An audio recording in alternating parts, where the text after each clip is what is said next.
చెన్నై పోయస్ garden అత్యంత ఖరీదైన ప్రాంతం. ఇక్కడి నివాసాల వరుసలో ఇద్దరు వివిఐపీల బంగళాల వల్లే ఈ ఏరియాకింత ఘరానాతనం. రోజుకు కనీసం 3-4 సార్లైనా వీళ్ల కార్లు బయటకొచ్చి బారులు తీరడం, మిగతా జనం మాత్రం అటెన్షన్ పొజిషన్లోకొచ్చి గుడ్లప్పగించి చూస్తూ ఉండిపోవడం, ఇదే అక్కడ జరిగే నిరంతర తంతు. ఈ తరహా అరాచకానికి పోయస్ గార్డెన్స్ జనజీవన స్రవంతి ఎప్పుడో అలవాటైపోయింది. తమ విలువైన సమయాలు ఇలా ఖర్చయిపోతున్నా సరే వీళ్లు ఆవేశపడిపోరు, ఆందోళన చెందరు. దేశవ్యాప్తంగా ఇటువంటి పోయస్ గార్డెన్స్ టైప్ దీనాతి దీనమైన జనగాథలకు లెక్కంటూ లేనే లేదు. నిన్న మొన్నటి వరకు మన రాష్ట్రమంతా విపరీతమైన పెళ్లిళ్ల సీజన్తో ఉడికిపోయింది. ప్రత్యేక ఆహ్వానితులుగా హాజరయ్యే వీఐపీల తాకిడికి రోడ్ల మీద సామాన్య జనం విలవిల్లాడిపోయింది. పొలిటికల్ ఆర్ ప్రైవేట్, సెలబ్రిటీలు ఎవరైనా సరే ఒక్కసారి ఇల్లు దాటి బయటకొస్తే చాలు వేల కొద్దీ మామూలు వీలర్లకు బ్రేకులు పడిపోవాల్సిందే. రోడ్లన్నీ నిర్మానుష్యంగా మారిపోయి పిన్ డ్రాప్ సైలెన్స్గా వీఐపీ కార్లను సాగనంపి తీరాల్సిందే. దైనందిన జీవితాల్లో మనబోటి కామనర్స్కు ఇటువంటివి ఎన్నెన్ని జ్ఞాపకాలు, ఎన్నెన్ని అసౌకర్యాలు. మన సహనాలకు ఎన్నెన్ని పబ్లిక్ పరీక్షలు. కానీ ప్రశ్నించే దిక్కులేక వీటన్నింటినీ పంటి బిగువనే భరించుకుంటూ ముందుకెళ్ళిపోతున్నాం.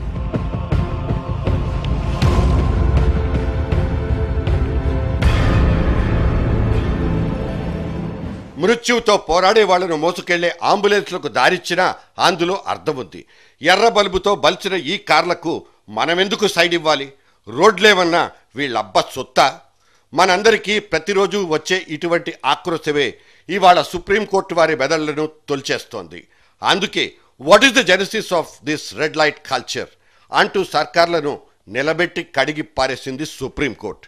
ఏ ప్రామాణికాల్ని అనుసరించి వీఐపీలకు ఇంతింత పొడవాటి సెక్యూరిటీ కాన్వాయ్లు మంజూరు చేస్తున్నట్లు అంటూ నిగ్గదీసి మరీ అడిగేసింది.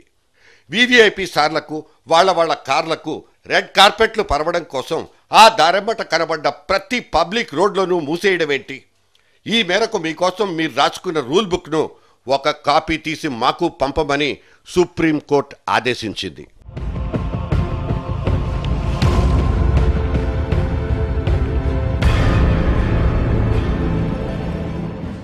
వెరీ ఇంపార్టెంట్ పర్సనాలిటీలు అంటూ వాళ్ల భద్రత పేరుతో జరిగే ఈ కుహన ప్రక్రియ మీదే అనుమానాలున్నట్లు, ఇక్కడ అడ్డంగా అధికారం దుర్వినియోగం అయిపోతున్నట్లు సుప్రీంకోర్టు గట్టిగా పసిగట్టేసింది.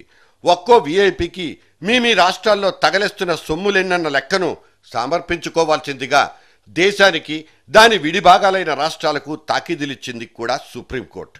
వారి హోదాలు భంగపడిపోకుండా, కిరీటాలు కింద పడిపోకుండా చూడ్డానికి మాత్రమే వాళ్ళ కార్ల వరుసను పెంచుతున్నారా, లేకపోతే సదరు వీఐపీల ప్రాణాల్ని కాపాడాలన్న నిజమైన యావతోనే కాకి దండును వాళ్ళ వెనక పంపిస్తున్నారా అన్నది సుప్రీంకోర్టు కోరుకుంటున్న నికార్సైన ఇంకో క్లారిటీ.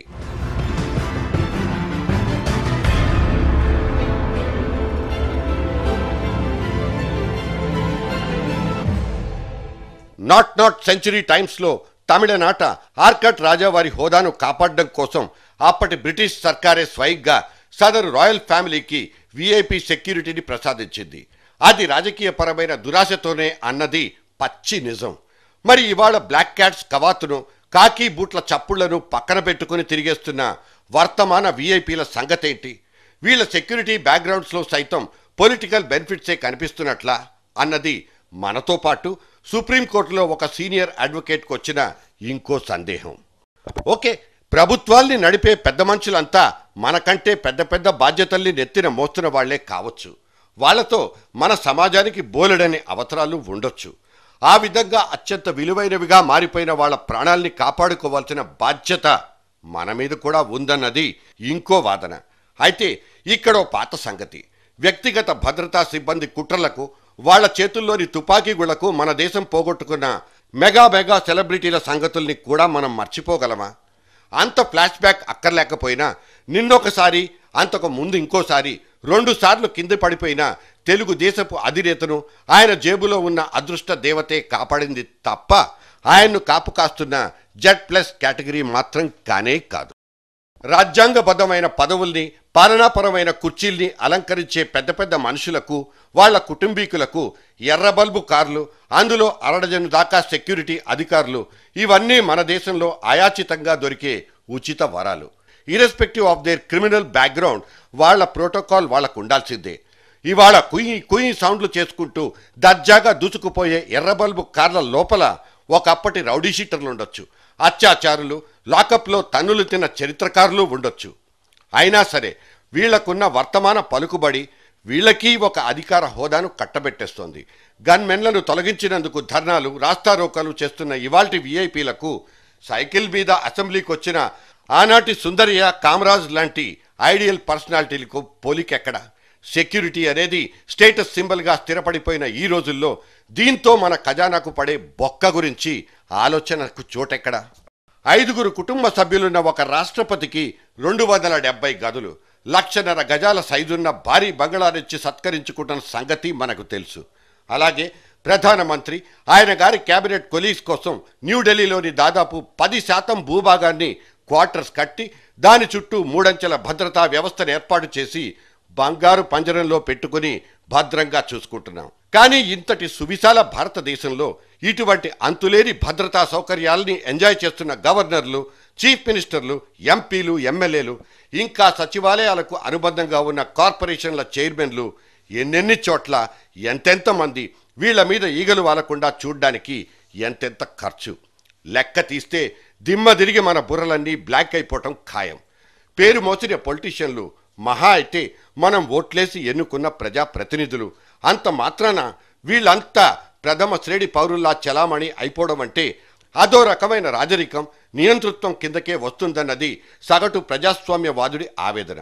సదా మీ సేవలో అంటూ ప్రమాణపత్రాలు చదివేసి రంగంలోకి దిగే సదరు మంత్రివర్యులు ఈ ఎర్రబల్బు థియరీతో వీఐపీ హోదాలో వెలిగిపోవాలని, సర్కారీ ఖజానాకు ప్రధాన వనరులైన ట్యాక్స్ పేయర్స్ మాత్రం జీ హుజూర్ అంటూ ద్వితీయ శ్రేణి పౌరులుగా సెటిల్ అయిపోవాలని ఏ ప్రజాస్వామిక చట్టం సూత్రీకరించిందో తెలీదు.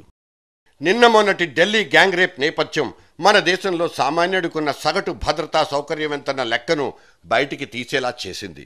ఇంతమంది జనాభాను మేం కాపాడుకోలేం, ఎందుకంటే మా దగ్గరున్న సిబ్బందిలో సగానికి పైగా వీఐపీల చుట్టూనే చక్కర్లు కొడుతోందంటూ చేతులెత్తేసిన ఢిల్లీ పోలీసుల అచేతనత్వం, అసహనం, ఆక్రోశం ఇవి కాదా మన సర్కారోడి ఎర్రబల్బు సిద్ధాంతానికి అడ్డుగీతలు?